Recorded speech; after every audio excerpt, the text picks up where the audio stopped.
ആകാശവാണി. നമസ്കാരം. പ്രാദേശിക വാർത്തകൾ വായിക്കുന്നത് സോഫിയ ഡാനിയൽ.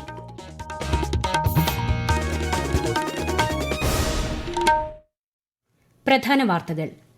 മൂന്നാം ഘട്ട ലോക്സഭാ തെരഞ്ഞെടുപ്പിന് ഇനി ഒരാഴ്ച കൂടി. പ്രചാരണം ഊർജിതമാക്കി രാഷ്ട്രീയ പാർട്ടികൾ. ഇലക്ട്രോണിക് വോട്ടിംഗ് യന്ത്രങ്ങളിൽ ചിഹ്നങ്ങൾ ലോഡ് ചെയ്യുന്നതുമായി ബന്ധപ്പെട്ട് തിരഞ്ഞെടുപ്പ് കമ്മീഷൻ മാർഗനിർദ്ദേശങ്ങൾ പുറപ്പെടുവിച്ചു. സംസ്ഥാനത്ത് ഡ്രൈവിംഗ് ലൈസൻസ് പരീക്ഷാ പരിഷ്കരണം നാളെ മുതൽ പ്രാബല്യത്തിൽ വരും. കേരളത്തിൽ ഉഷ്ണതരംഗ മുന്നറിയിപ്പ് തുടരുന്നു. പാലക്കാട്, തൃശൂർ, കോഴിക്കോട് ജില്ലകളിൽ മഞ്ഞ ജാഗ്രത. IPL ക്രിക്കറ്റിൽ ഇന്ന് ചെന്നൈ സൂപ്പർ കിങ്സ് പഞ്ചാബ് കിങ്സിനെ നേരിടും. വാർത്തകൾ വിശദമായി. മൂന്നാം ഘട്ട ലോക്സഭാ തെരഞ്ഞെടുപ്പിന് ഇനി ഒരാഴ്ച കൂടി. 10 സംസ്ഥാനങ്ങളിലെയും ഒരു കേന്ദ്രഭരണ പ്രദേശത്തിലെയും 93 സീറ്റുകളിൽ മെയ് 7-നാണ് മൂന്നാം ഘട്ട വോട്ടെടുപ്പ്. ഗുജറാത്തിലും ഗോവയിലും ഒറ്റഘട്ടമായി തിരഞ്ഞെടുപ്പ് പൂർത്തിയാവും. കർണാടകയിലെ അവശേഷിക്കുന്ന 14 സീറ്റുകളിലും മൂന്നാം ഘട്ടത്തിലാണ് വോട്ടെടുപ്പ്. ശക്തമായ പ്രചാരണമാണ് വിവിധ സംസ്ഥാനങ്ങളിൽ പുരോഗമിക്കുന്നത്. പ്രധാനമന്ത്രിയും മുതിർന്ന BJP നേതാവുമായ നരേന്ദ്രമോദി ഇന്ന് ഗുജറാത്തിലെ ബനാസ്കാണ്ടയിലും സാബർകാണ്ടയിലും തിരഞ്ഞെടുപ്പ് റാലികളെ അഭിസംബോധന ചെയ്തു. കേന്ദ്ര ആഭ്യന്തരമന്ത്രി അമിത്ഷാ ഇന്ന് ഛത്തീസ്ഗഡിലെ കോർബയിൽ പ്രചാരണ യോഗത്തിൽ പങ്കെടുത്തു. കോൺഗ്രസ് ദേശീയ അധ്യക്ഷൻ മല്ലികാർജ്ജുൻ ഖാർഗെ കർണാടകയിലും പ്രിയങ്ക ഗാന്ധി അസമിലും തിരഞ്ഞെടുപ്പ് റാലികളിൽ പങ്കെടുത്തിരുന്നു. പൊതു തെരഞ്ഞെടുപ്പിൽ ഉപയോഗിക്കുന്ന ഇലക്ട്രോണിക് വോട്ടിംഗ് യന്ത്രങ്ങളിൽ ചിഹ്നങ്ങൾ ലോഡ് ചെയ്യുന്നതുമായി ബന്ധപ്പെട്ട് കേന്ദ്ര തിരഞ്ഞെടുപ്പ് കമ്മീഷൻ മാർഗനിർദ്ദേശങ്ങൾ പുറപ്പെടുവിച്ചു. EVM-ലെ വോട്ടും VVPAT സ്ലിപ്പുകളും 100% ഒത്തുനോക്കണമെന്നാവശ്യപ്പെട്ട് സമർപ്പിച്ച ഹർജികൾ കഴിഞ്ഞ മാസം 26-ന് പരിഗണിക്കവെയാണ് സുപ്രീംകോടതി ഇത് സംബന്ധിച്ച നിർദ്ദേശം തിരഞ്ഞെടുപ്പ് കമ്മീഷന് നൽകിയത്. മാർഗനിർദ്ദേശങ്ങൾ നടപ്പാക്കാനുള്ള അടിസ്ഥാന സൌകര്യം ഒരുക്കാനും മുഖ്യ തെരഞ്ഞെടുപ്പ് ഉദ്യോഗസ്ഥർക്ക് കമ്മീഷൻ നിർദ്ദേശം നൽകി. സംസ്ഥാനത്ത് ഡ്രൈവിംഗ് ലൈസൻസ് പരീക്ഷാ പരിഷ്കരണം നാളെ മുതൽ നടപ്പിലാക്കും.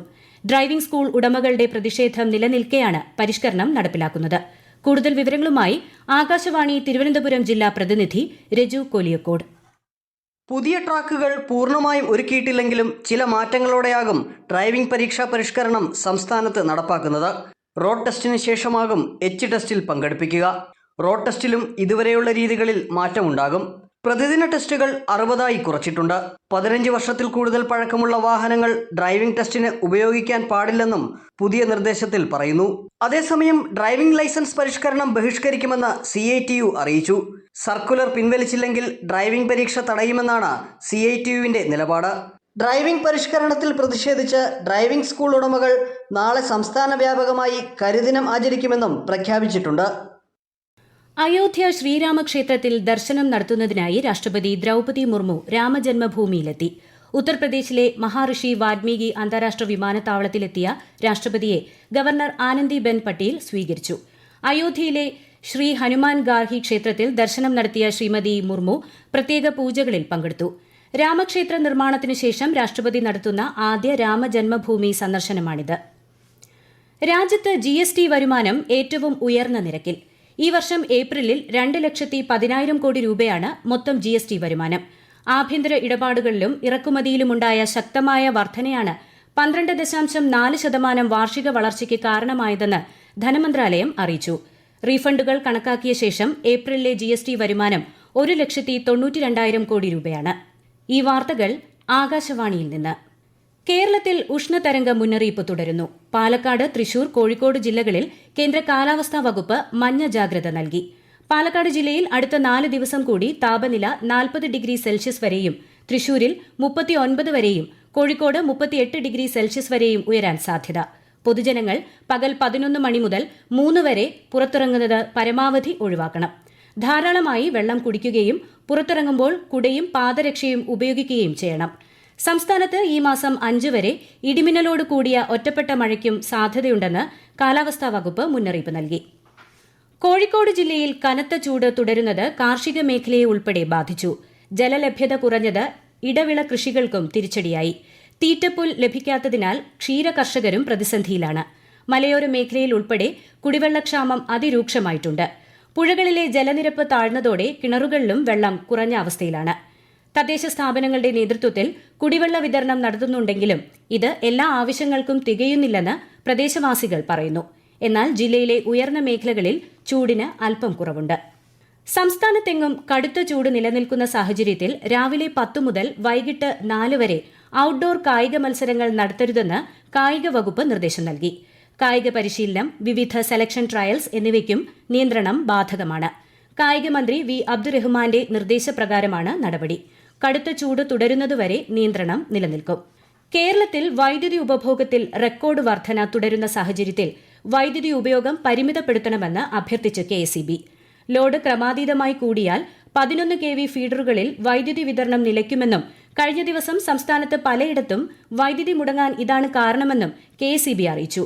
വൈദ്യുതി നിലയ്ക്കുന്നത് ഉദ്യോഗസ്ഥരുടെ അനാസ്ഥ കൊണ്ടല്ലെന്നും അധികൃതർ വ്യക്തമാക്കി. അതേസമയം സംസ്ഥാനത്ത് വൈദ്യുതി നിയന്ത്രണം അനിവാര്യമെന്ന് KSEB ആവശ്യപ്പെട്ട പശ്ചാത്തലത്തിൽ ലോഡ് ഷെഡിംഗ് ഏർപ്പെടുത്തുന്നത് സംബന്ധിച്ച് മന്ത്രിതല യോഗം നാളെ ചേരും. ആകാശവാണി ന്യൂസ് ഡയറക്ടർ ജനറലായി ഇന്ത്യൻ ഇൻഫർമേഷൻ സർവീസ് മുതിർന്ന ഓഫീസർ മൌഷ്മി ചക്രവർത്തി ചുമതലയേറ്റു. വാർത്താവിതരണ പ്രക്ഷേപണ മന്ത്രാലയത്തിന് കീഴിലെ വിവിധ മാധ്യമ വിഭാഗങ്ങളിൽ സേവനമനുഷ്ഠിച്ചിട്ടുണ്ട്. Akashvani news principal DG Shrimati Vasudha Gupta വിരമിച്ചതിനെ തുടർന്നാണ് ശ്രീമതി മൌഷ്മി ചക്രവർത്തി ചുമതലയേറ്റത്. IPL ക്രിക്കറ്റിൽ ഇന്ന് ചെന്നൈ സൂപ്പർ കിങ്സ് പഞ്ചാബ് കിങ്സിനെ നേരിടും. ചെന്നൈ ചിദംബരം സ്റ്റേഡിയത്തിൽ രാത്രി 7:30-നാണ് മത്സരം. നിലവിൽ പോയിന്റ് പട്ടികയിൽ ചെന്നൈ 4-ാമതും പഞ്ചാബ് 8-ാം സ്ഥാനത്തുമാണ്. സംസ്ഥാനത്ത് ഏപ്രിൽ മാസത്തെ റേഷൻ വിതരണം മറ്റന്നാൾ വരെ ദീർഘിപ്പിച്ചു. മെയ് മാസത്തെ റേഷൻ വിതരണം തിങ്കളാഴ്ച മുതലായിരിക്കും ആരംഭിക്കുക. മെയ് 4-5 തീയതികളിൽ റേഷൻ കടകൾക്ക് അവധിയായിരിക്കുമെന്നും പൊതുവിതരണ ഉപഭോക്തൃകാര്യ കമ്മീഷണർ അറിയിച്ചു. കോന്നി ഇക്കോ ടൂറിസം സെന്ററിലെ കുങ്കിയാന കോടനാട് നീലകണ്ഠൻ ചരിഞ്ഞു. എരണ്ടക്കെട്ടിനെ തുടർന്ന് 2 ആഴ്ചയായി ചികിത്സയിലായിരുന്നു. പോസ്റ്റ്മോർട്ടം നടത്തിയ ശേഷം ഔദ്യോഗിക ബഹുമതികളോടെ കുമ്മണ്ണൂരിൽ സംസ്കരിച്ചു. 1996-ൽ മലയാറ്റൂർ വനത്തിൽ നിന്ന് 2 വയസ്സുള്ളപ്പോഴാണ് നീലകണ്ഠനെ വനം വകുപ്പിന് ലഭിക്കുന്നത്. നീലകണ്ഠൻ ചരിഞ്ഞതോടെ കോന്നി ഇക്കോ ടൂറിസം സെന്ററിലെ ആനകളുടെ എണ്ണം 5ആയി. കേന്ദ്ര സർക്കാർ ജീവനക്കാരുടെ മക്കൾക്കുള്ള വിദ്യാഭ്യാസ അലവൻസും ഹോസ്റ്റൽ സബ്സിഡിയും 25% വർദ്ധിപ്പിച്ചു. ക്ഷാമബത്ത 50%-ലെത്തിയതിന് അനുസൃതമായാണ് വർധന. ഈ വർഷം ജനുവരി മുതലാണ് കേന്ദ്ര സർക്കാർ ജീവനക്കാരുടെ DA 50%-ൽ എത്തിയത്. ഇന്ന് അന്താരാഷ്ട്ര തൊഴിലാളി ദിനം. തൊഴിലാളികളുടെ അവകാശങ്ങളെക്കുറിച്ചും സംഭാവനകളെക്കുറിച്ചും ഓർമ്മപ്പെടുത്തുന്നതിനാണ് ദിനാചരണം സംഘടിപ്പിച്ചു വരുന്നത്.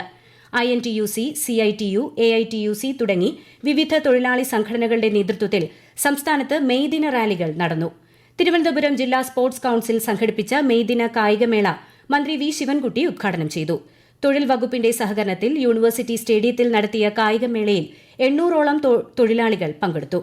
തൃശൂർ ബാങ്ക് ഓഫ് ഇന്ത്യയിലെ CPIM അക്കൌണ്ട് മരവിപ്പിക്കാൻ കാരണം ബാങ്കിന്റെ ക്രമക്കേടാണെന്ന് പാർട്ടി ജില്ലാ സെക്രട്ടറി MM വർഗീസ്. ബാങ്ക് അധികൃതർ പാൻ നമ്പർ തെറ്റായി രേഖപ്പെടുത്തിയതാണ് ഇതിന്റെ കാരണം. തിരഞ്ഞെടുപ്പ് കാലത്ത് പിൻവലിച്ച 1 കോടി രൂപ തിരിച്ചടയ്ക്കാൻ ആദായനികുതി വകുപ്പ് നിർദ്ദേശിച്ച പ്രകാരമാണ് പണവുമായി ബാങ്കിലെത്തിയതെന്നും അദ്ദേഹം പറഞ്ഞു. ഈ തുക ആദായനികുതി അധികൃതർ ഇന്നലെ പിടിച്ചെടുത്തിരുന്നു. ആദായനികുതി വകുപ്പിന്റെ നടപടികളെ നിയമപരമായി നേരിടുമെന്നും ശ്രീ MM വർഗീസ് വ്യക്തമാക്കി. കൊല്ലം ചിതറ മടത്തറയിൽ കിണറ്റിൽ വീണ ആടിനെ രക്ഷപ്പെടുത്താനിറങ്ങിയ യുവാവ് ശ്വാസം മുട്ടി മരിച്ചു. മല്ലശ്ശേരി വീട്ടിൽ അൽത്താഫാണ് മരിച്ചത്. 60 അടിയോളം താഴ്ചയുള്ള കിണറ്റിലിറങ്ങുന്നതിനിടെ ശ്വാസം കിട്ടാതെ അൽത്താഫ് വെള്ളത്തിലേക്ക് കുഴഞ്ഞു വീഴുകയായിരുന്നു. ആലുവ ചൊവ്വരയിൽ ഇന്നലെ രാത്രി മുൻ പഞ്ചായത്ത് മെമ്പറെ വെട്ടിപ്പരിക്കേൽപ്പിച്ച സംഭവം ആസൂത്രിതമെന്ന് പോലീസ്. ആക്രമണത്തിൽ നേരിട്ട് പങ്കെടുത്ത 3 പേരെ കസ്റ്റഡിയിലെടുത്തു. മുൻ വൈരാഗ്യമാണ് ആക്രമണത്തിന് പിന്നിലെന്ന് ആലുവ റൂറൽ SP വൈഭവ് സക്സേന പറഞ്ഞു. കാറിലും ബൈക്കിലുമായി എത്തിയ സംഘമാണ് ശ്രീമൂലനഗരം മുൻ പഞ്ചായത്ത് മെമ്പർ സുലൈമാൻ അടക്കം 4 പേരെ ആക്രമിച്ചത്. പ്രധാന വാർത്തകൾ വീണ്ടും. 3ാം ഘട്ട ലോക്സഭാ തെരഞ്ഞെടുപ്പിന് ഇനി ഒരാഴ്ച കൂടി. പ്രചാരണം ഊർജിതമാക്കി രാഷ്ട്രീയ പാർട്ടികൾ. ഇലക്ട്രോണിക് വോട്ടിംഗ് യന്ത്രങ്ങളിൽ ചിഹ്നങ്ങൾ ലോഡ് ചെയ്യുന്നതുമായി ബന്ധപ്പെട്ട് തിരഞ്ഞെടുപ്പ് കമ്മീഷൻ മാർഗനിർദ്ദേശങ്ങൾ പുറപ്പെടുവിച്ചു. സംസ്ഥാനത്ത് ഡ്രൈവിംഗ് ലൈസൻസ് പരീക്ഷാ പരിഷ്കരണം നാളെ മുതൽ പ്രാബല്യത്തിൽ വരും. കേരളത്തിൽ ഉഷ്ണതരംഗ മുന്നറിയിപ്പ് തുടരുന്നു. പാലക്കാട്, തൃശൂർ, കോഴിക്കോട് ജില്ലകളിൽ മഞ്ഞ ജാഗ്രത. IPL ക്രിക്കറ്റിൽ ഇന്ന് ചെന്നൈ സൂപ്പർ കിങ്സ് പഞ്ചാബ് കിങ്സിനെ നേരിടും. പ്രാദേശിക വാർത്തകൾ കഴിഞ്ഞു. അടുത്ത വാർത്താ പ്രക്ഷേപണം 7:25-ന്.